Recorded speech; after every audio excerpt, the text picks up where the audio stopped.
तो दिन रात आप आपके लव कोच राहुल मार्किन के साथ। जब लव की बात आती है, love is always inclusive.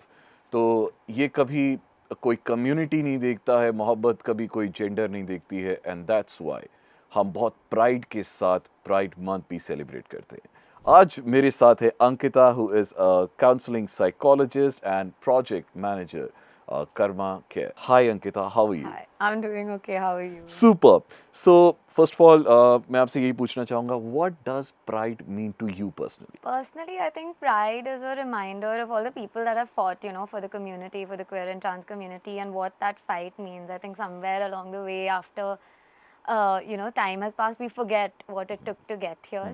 I'm not saying we're necessarily in the best place, but still, the fact that we exist and can exist in this manner took a lot of fighting and continues to. So I think pride is a reminder of that. You belong to both places. एक जिसे हम कहते हैं psychologist who understands कि एक queer community का जो इंसान है उसके जहन में क्या चल रहा है, trans जो है उसके जहन में क्या चल रहा है, as a psychologist, and you also belong to the community. Right. So you are a lesbian. आप what was the first time when you started identifying yourself as a lesbian, and what was the struggle then? I mean, I think it's a constant struggle. I think the word lesbian or dyke, whatever I pick, has been up and down for me as well to feel like, okay, I can really take up this space. I think the first time I realized that I like people from the other gender or the same gender as me was back when I was 16, 17. And when I started to have feelings for another person. And I think that's when I really sort of figured. That time, I don't think I had the words or the templates to understand. This was also like before 377 was abolished and Okay, things. okay. So it was a time where all of this was illegal. And so it was a scary sort of idea that, okay, this could be a thing. But I think that's where it sort of started for me. And who was the first person you confronted it to?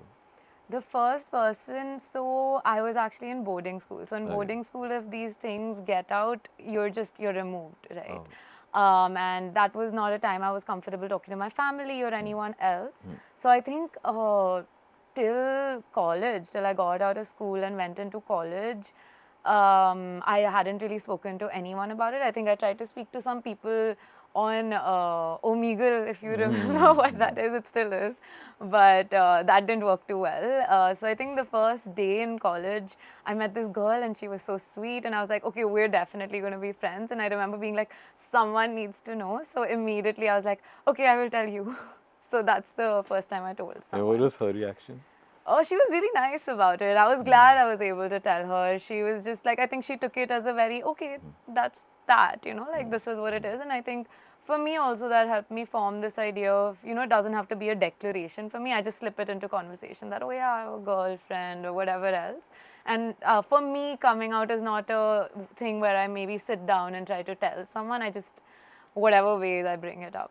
And do you remember the first time you expressed your feelings to someone, and उसका क्या result था? So I think for me the expression, it took a while to understand what was happening when I had these feelings. I don't think the expression came so easily or in a sense of, like typically in heterosexual dynamics, you have this whole step by step, right? Like you get a crush and then you talk to the person about it in some way or the other after that whole back and forth of, what you do. Here it was super confusing. I don't think it took, like, I think before I actually said anything that I like you or I love you, I think it was first just the journey of just being around the person, being emotionally intimate, physically intimate, and then later arriving at a point that, oh, okay, this is what it means, and that I can actually tell this person. So there wasn't a lot of verbal communication or expression that this is how I feel, but more in like acts and gestures and just spending time with the other. As you said, the expression, of course, it's very important. Do you still feel कि 2025 में it is still important to celebrate Pride Month, because love is very personal, uh, and of course the expression of it also.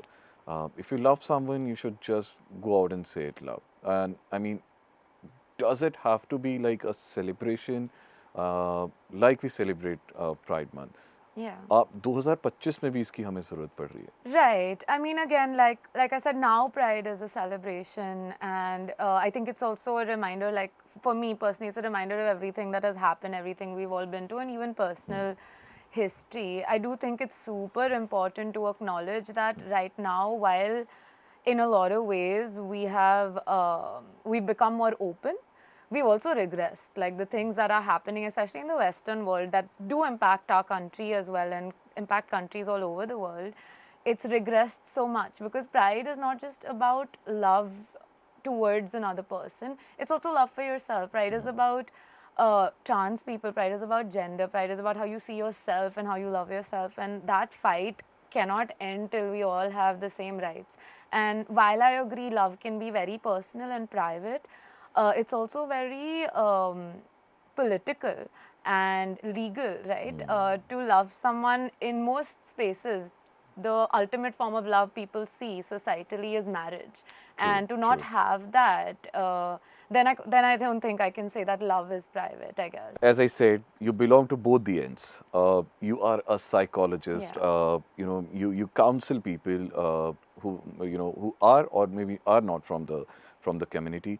You are also a part of the community. Right. What is one biggest myth you would want to bust here about the queer community? I think one big myth that I would like to address or bust is this idea that a lot of it is about physical intimacy or sex. I think because even if you look at psychology and the history of psychology, we as mental health practitioners were the ones that said that, this is not okay, there's something wrong, ye galat hai. And that was based on physical and sexual interactions. And that is where the community got defined from. But the community is so much more than that. It's not about just sex and physical intimacy, it's beyond, right? It's about how you see yourself. आप दुनिया में कैसे interact करते हैं, किससे interact करते हैं, whether it is with respect to your gender or sexuality. And I think that idea that it's all about sex and that, this idea that like queer and trans people are very sexual, I think that would definitely be a myth that I'd like to bust. Is this identifying yourself as one of those LGBTQIA plus? Is it like a one-time decision, or does it keep changing? You must be coming across a lot of people, Right. So does it like for you it happened once and it stayed? Does it happen with people that once they identify themselves as maybe asexual, sometimes they identify themselves as something else? So does it happen? I mean, I think some of these words and these labels are, to better understand ourselves, especially when there is a pre-existing structure जो मतलब normal ऐसे कुछ accept कर लेते हैं. Then you have to have labels to explain that, okay, this is also normal, this is also part of it. And I think a lot of the labels came from a space of trying to understand yourself better. For me also, the journey with the labels that I take up has been up and down. It's not always a label that I can fully sit with. And I think for a lot of people, it really depends. It's very individual. For some people, they can occupy one label and stick with it, and it feels right to them. For other people, it's not the case, because essentially, ये सब societal ही है. These are all societal constructs and ideas, and those keep changing. True, absolutely. Yeah. What is your take on the phrase "love is love"? I mean, I think as a phrase, it's a very nice phrase that way. It's nice to hear it. But I think sometimes, especially when it's about Pride Month and so on, and people just stick to love is love, what happens, I think, is it becomes about sexuality, about who you're attracted to. But so much of Pride is about how you see yourself. आप कैसे identify करते हैं? How do you see your gender? How does that gender interact with society? And I think sometimes in Love is Love, no, we forget trans people and trans individuals and trans rights. And it is trans people that have brought us where we are. They are the ones who started this fight. And I think sometimes, for me personally, just Love is Love can overshadow that. What do you think? The queer people, they date differently, because they have to fight for it. So is there, it is fight included in the relationship Yeah. or the dating. So do they date differently? I think there is it really depends. Like, I do think that I've heard of more and more people meeting other queer individuals organically, just in day to day, at work or college or whatever else. But yeah, I do think that there sometimes is a need to date differently, just because the assumption is that, based on what a person looks like, how they present, there is an automatic assumption of who they will be attracted to. right? Like most people would see me and assume that I'll be attracted to a man. So sometimes it's difficult to meet people because all of it is then you have to keep coming out to different people, and it's hard because you don't always feel safe to do it. So I do think a lot of queer individuals, at least in my practice, who I've come across and even in my personal life, do take to, you know, dating apps or sites to find partners or romantic interests and such, and also meet other people from the community. Or now, you know, one thing that is great, especially in India, is there are a lot of queer circles, queer groups that hold events, that do things like that. That's also a place, I think, that a lot of queer individuals find each other and find love. What do you have to say to those people जिनकी families उन्हें accept करने से मना कर देती हैं because they identify themselves as queer? That's a little difficult because, you know, there's so many things that one can say to somebody whose family is perhaps not accepting them for, let's say, just their gender or sexuality. I think I would say ki as a nation that is so driven by community, you know, we really care about the people around us. We're very community based. Family means very differently to us than maybe it might mean in Western cultures. तो उसमें I think बहुत grief होता है. There's a lot of grief and there's a lot of loss and a lot of self-blame. And those are very difficult, I think, emotions to sit with. And I would say that acknowledge your grief, make space for it, and as much as possible, surround yourself with people that will help you realize and remind you that it's not your fault. So, Ankita, as a practicing psychologist, you counsel a lot of people from the community. Yeah. Once they come out, you know, or they haven't still come out, and they come to you for a Yeah. counseling, and they ask कि मेरे घर वाले नहीं मान रहे हैं या मेरे घर वालों को पता नहीं है. Right. So, आपकी first सलाह उनको क्या होती है? Honestly, the first thing I do is to understand कि हो क्या रहा है, कि घर पे कैसा environment है, आपको safe कहाँ लग रहा है, unsafe कहाँ लग रहा है, what are the risks involved even that you are feeling at home. So I would first put it back on the individual कि what is going on, what are you thinking, and before anything, like let's say even if they come in for therapy, which a lot of people do, to see how to come out, who to come out to. The first thing would be to establish some kind of safety, to understand what do you have in place, physically, emotionally, mentally, how do we keep you safe. देखो अब safety is not guaranteed with such things, but हम थोड़ा तो try कर सकते हैं, resource building, make sure they have community, you know, and make sure they have some sort of support in whatever ways possible, and then go about the process as they would want to. So it's entirely up to them, and if they want to involve me as a practitioner in that process with their parents, I would be involved in whatever capacity. So we would do counseling.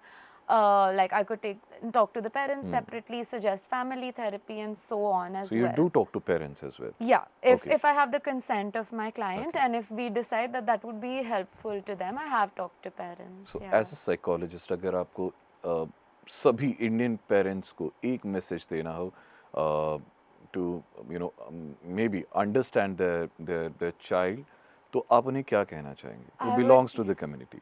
Hanji. There's this influencer I follow called Matt Bernstein who posts a lot about this, and something he says each time is don't be your child's first bully.